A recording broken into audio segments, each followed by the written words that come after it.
ubu tugiye kubagezaho ikiganiro radiyo ijwi rya rubanda yagiranye na bwana Twagiramungu Faustin asubiza ku magambo yavuzwe na bwana Haguma Marcel igihe yasabaga kuri radiyo ijwi rya rubanda ko Twagiramungu Faustin yasaba imbabazi abanyarwanda. Bwana Faustin Twagiramungu, murakoze kuba mubonye akanya ko kuvugana natwe hano kuri radiyo ijwi rya rubanda. Nyuma y'ikiganiro twagiranye ubushize, hari umunyarwanda witwa Marcel Haguma w'i Nairobi wagejeje ubutumwa kuri radiyo ijwi rya rubanda adusaba ko twabubagezaho. Nizeye ko mwashoboye kubwumva. Mwagira icyo mumusubiza? Ubwo butumwa bwa Marcel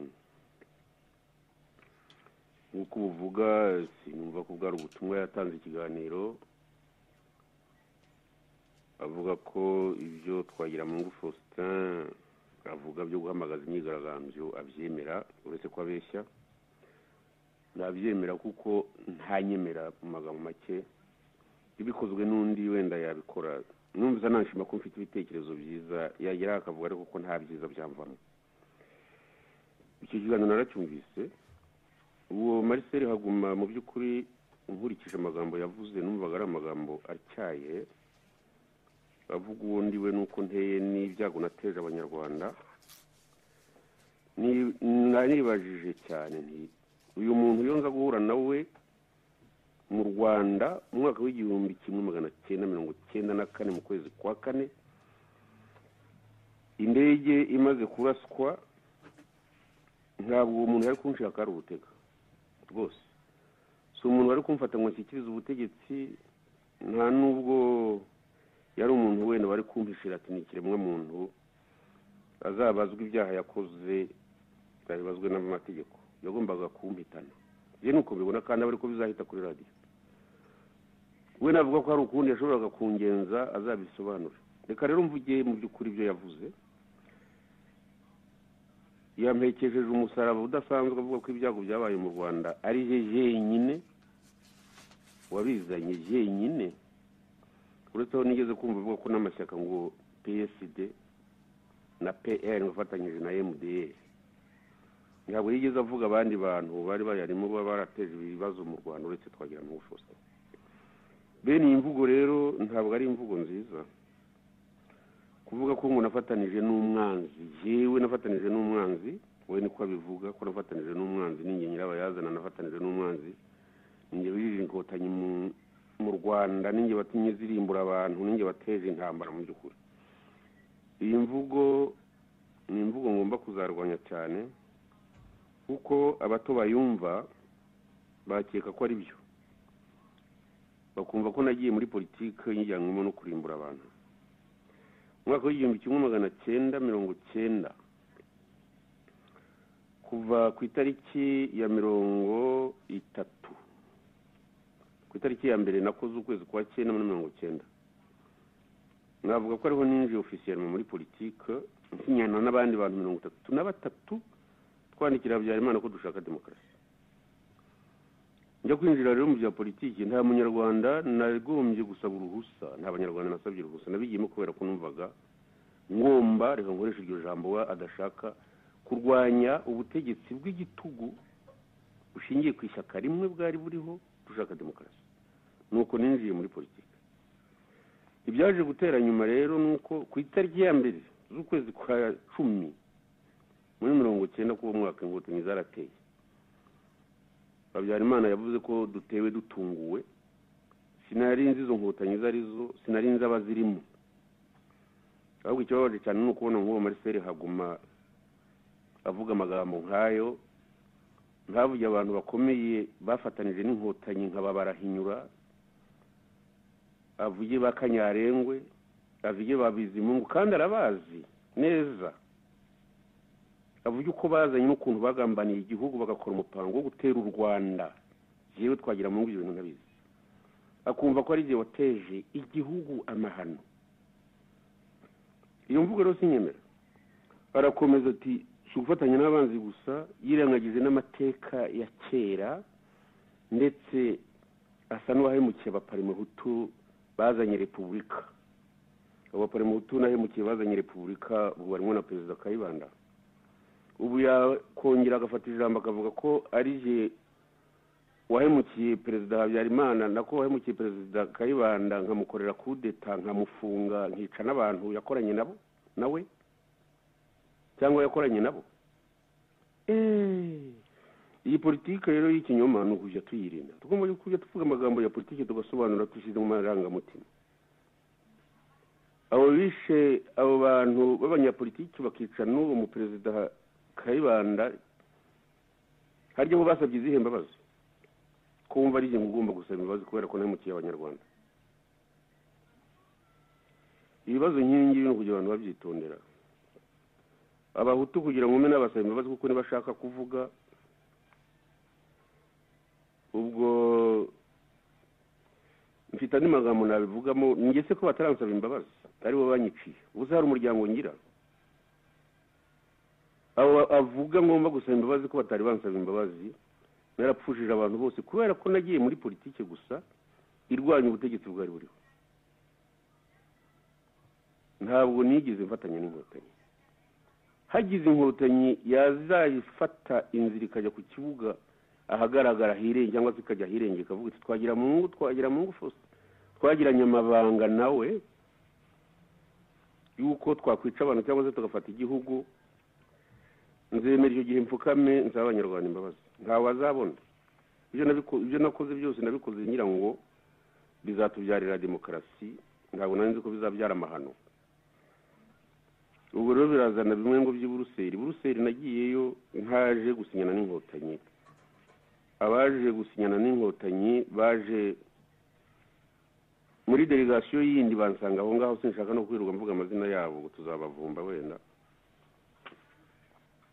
Banshyira muri iyo delegation yabo tujya mu nama tuvuga ko mu by'ukuri tuzarwanya MRND, ibyo twarabivuze, kugira ngo demokarasi isakare mu gihugu, kandi tuvuga ko FPR igomba gufasha intwaro hasi nayo ikemera ko yakwicara ku ntebe ikumvikana n'abandi, demokarasi igasaba u Rwanda. Nibyo twumvikanyeho aho nk'uko benshi babivuga, kuko sinabura kwibeshya ko twibeshye.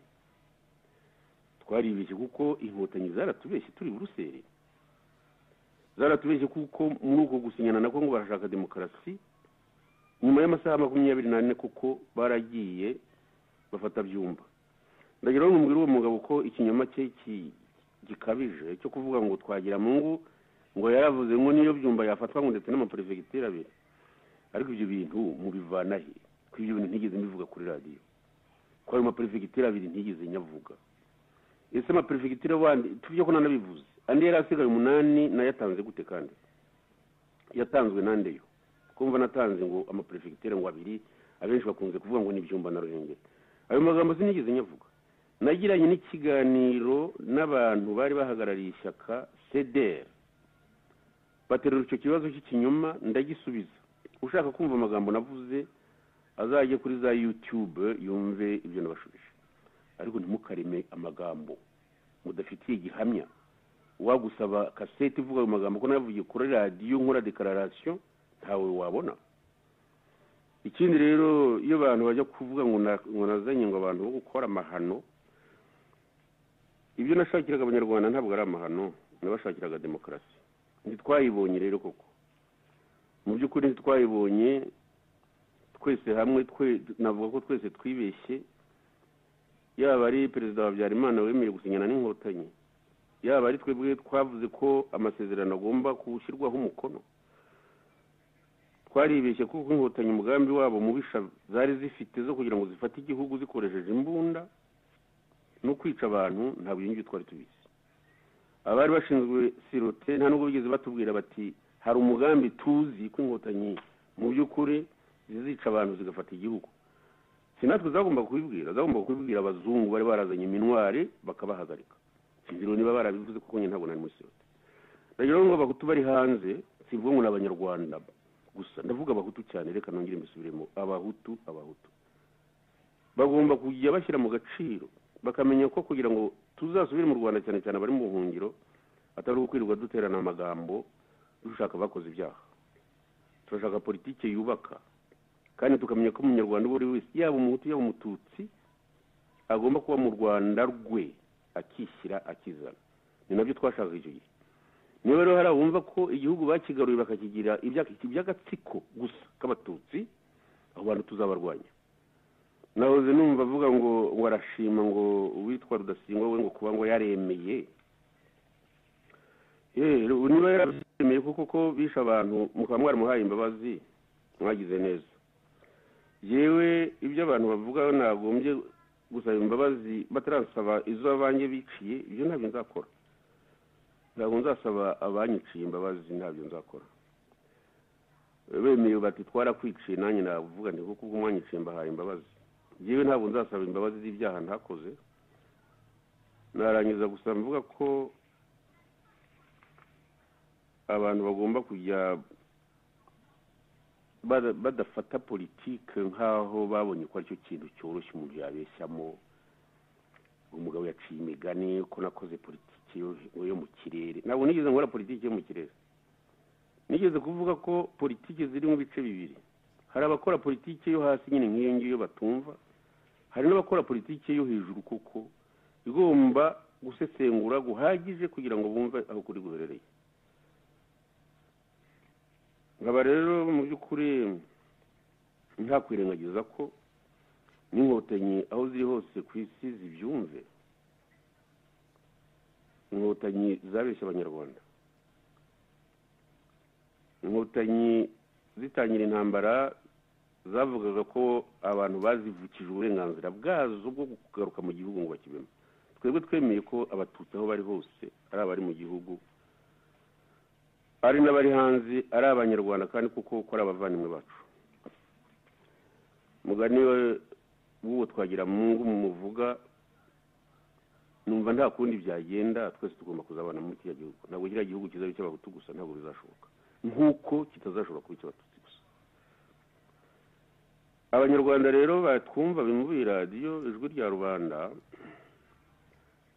nibumve ko ntazasabira imbabazi ibyaha ntakoze byo gutanga Byumba n'amaperefegitura abiri, byo kuba narashoreye abanzi bagatera igihugu bakarimbura abantu, byo kuba narafatanije n'umwanzi mu by'ukuri tugateza igihugu byago, byo kuba nararwanije Perezida Habyarimana namurwanyije ku buryo bwa demokarasi. Ibyo sinzabihakana.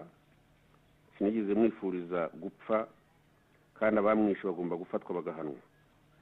Niko mbibona. Tukavuguruza n'icyo kinyoma gishaka kwemeza ko abahutu bamwishe, ariko abamwishe barazwi. Ikindi ni ukuza kuvuga ngo umuntu asa n'utera imbabazi, ndavuga Marcel Haguma ngo twafatanije n'abantu bagaruye ubutegetsi busa n'ubwa cyami. Ntabwo ubutegetsi bw'abantu bari mu Rwanda wavuga ko busa n'ubwa cyami badashingiye kuri cyami, bavuga ko bari muri repubulika. Bashobora kuba bakora nk'ingoma ya cyami wenda. Ibyo nabyo ni ikindi tugomba gukosora. Ndasubiramo rero ko ku banyarwanda bumvira radiyo, sinabura kubabwira mu by'ukuri ko twibeshye ku nkotanyi. Inkotanyi zaratubeshye, nazo zimenye ko zatubeshye. Iyo ziza kutatubeshya ubu tuba tubana nazo neza, kuko twashatse kubana nazo ziturusha ubwenge bwo gufata ubutegetsi kugira ngo utegeke zonyine. None Kagame yazanye ubutegetsi bw'agatsiko, abantu arabarimbura kuva yateza intambara kuva mu 1990 kugeza na n'ubu. Abantu aho bari hose barishisha, n'abatutsi bamufashije nabo barishisha. Benshi yabirukanye mu gihugu, babaye ibisambo. Abahutu babaye abicanye, abandi baba ibisambo n'abarwanya umutekano we mu gihugu. Ntabwo rero tuzakomeza gushyigikira ubutegetsi bwa Kagame. Uko twarwanyije ubutegetsi bwari buriho bwarushaga ubu ngubu kugirira rubanda neza. Nayo ngiye kuvuga ngo niko tuzarwanya n'ubwa Kagame. Ubwa Kagame twari dukwiye kurwanya kurushaho, kuko ubwa Kagame ni ubutegetsi bushingiye ku mahano adasanzwe. Kagame nawe ubwo arabizi, uretse ko yifashisha abo bazungu bakimushyigikiye. Ariko nubwo iteka avuga ngo ntiyemere iby'abazungu, abazungu atabafite sinzi ko yarara. Niyemere rero ko nabo bamushyigikiye, iyo batamushyigikira nawe ntabahakwaho cyangwa atanga amafaranga ya ruswa abaha muri abo ngabo ba lobi bamukorera amadosiye yo kumugira umwere kandi bazi neza ko ari umwirabura n'ubyo akora nibura kuko ku mubiri harabusanga. Nkaba rero ari uko nguko nsoza, ntabwo nzasaba imbabazi z'ibyaha ntakoze, ibyaha by'ibihimbano, kandi ndagira ngo mbwire abanyarwanda ko twibeshye.